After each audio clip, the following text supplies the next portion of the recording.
Printing press.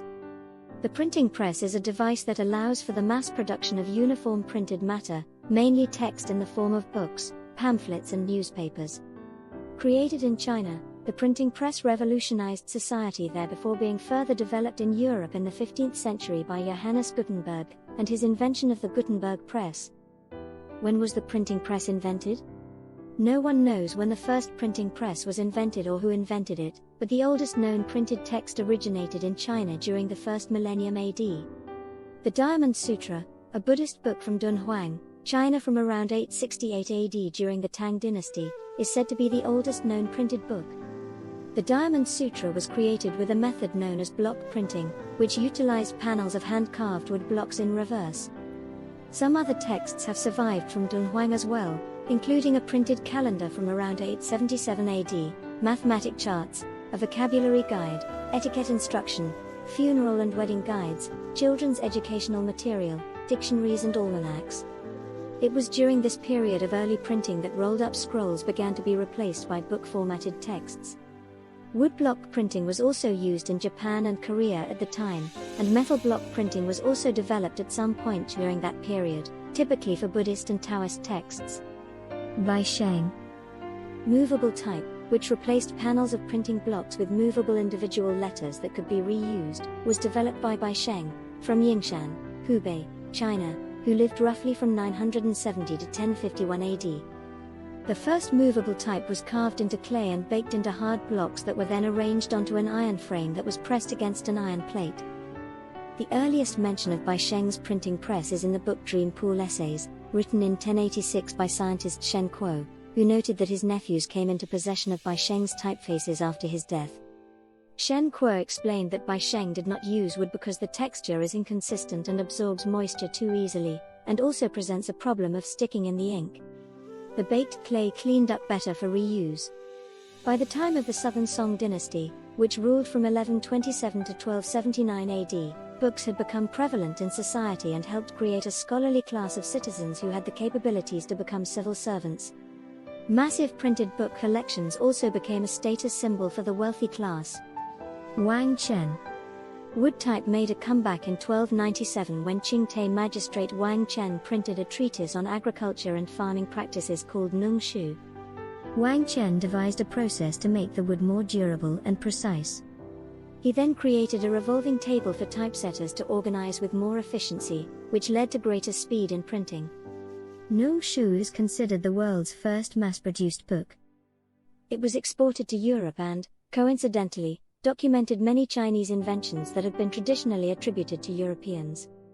Wang Chen's method of woodblock type continued to be used by printers in China. Johannes Gutenberg. In Europe, the printing press did not appear until 150 years after Wang Chen's innovation.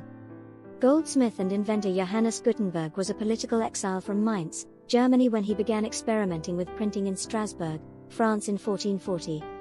He returned to Mainz several years later and by 1450, had a printing machine perfected and ready to use commercially, the Gutenberg Press. Gutenberg Press. Integral to Gutenberg's design was replacing wood with metal and printing blocks with each letter, creating the European version of movable type. In order to make the type available in large quantities and to different stages of printing, Gutenberg applied the concept of replica casting, which saw letters created in reverse in brass, and then replicas made from these molds by pouring molten lead. Researchers have speculated that Gutenberg actually used a sand casting system that uses carved sand to create the metal molds. The letters were fashioned to fit together uniformly to create level lines of letters and consistent columns on flat media. Gutenberg's process would not have worked as seamlessly as it did if he had not made his own ink, devised to affix to metal rather than wood. Gutenberg was also able to perfect a method for flattening printing paper for use by using a wine press, traditionally used to press grapes for wine and olives for oil, retrofitted into his printing press design.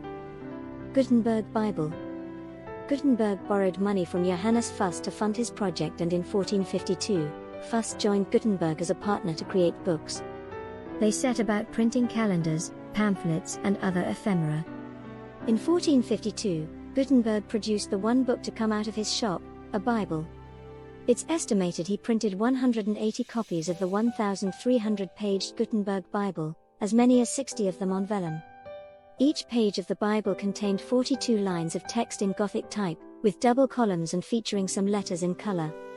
For the Bible, Gutenberg used 300 separate molded letter blocks and 50,000 sheets of paper. Many fragments of the books survive.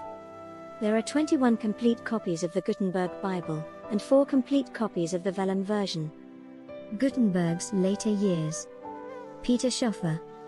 In 1455, Fust foreclosed on Gutenberg. In an ensuing lawsuit, all of Gutenberg's equipment went to Fust and Peter Schoeffer of Gernsheim, Germany, a former calligrapher. Gutenberg is believed to have continued printing, probably producing an edition of the Catholicon, a Latin dictionary, in 1460. But Gutenberg ceased any efforts at printing after 1460, possibly due to impaired vision. He died in 1468. Peter Schoeffer. Schoeffer made use of Gutenberg's press as soon as it was acquired, and he is considered to be a technically better printer and typographer than Gutenberg. Within 2 years of seizing Gutenberg's press, he produced an acclaimed version of the Book of Psalms that featured a 3-color title page and varying types within the book. One notable detail about this edition is the inclusion of a colophon for the very first time in history. A colophon is the section of a book that details publication information. 10 copies of this edition of the Book of Psalms are known to still exist. Printing spreads through Europe. The spread of printing as a trade benefited from workers in Germany who had helped Gutenberg in his early printing experiments and then went on to become printers who taught the trade to others. After Germany, Italy became the next recipient of Gutenberg's invention when the printing press was brought to the country in 1465. By 1470, Italian printers began to make a successful trade in printed matter. German printers were invited to set up presses at the Sorbonne in Paris in 1470, and the librarian there chose books to be printed, mostly textbooks, for the students. By 1476, other German printers had moved to Paris and set up private companies. Spain welcomed German printers in 1473 in Valencia, spreading to Barcelona in 1475. In 1495, Portugal invited printers to Lisbon. Gutenberg's invention was brought to England in 1476 by William Caxton, an Englishman who had lived in Bruges, Belgium, for years. Caxton went to Cologne to learn to print in 1471 in order to set up a press in Bruges and publish his own translations of various works.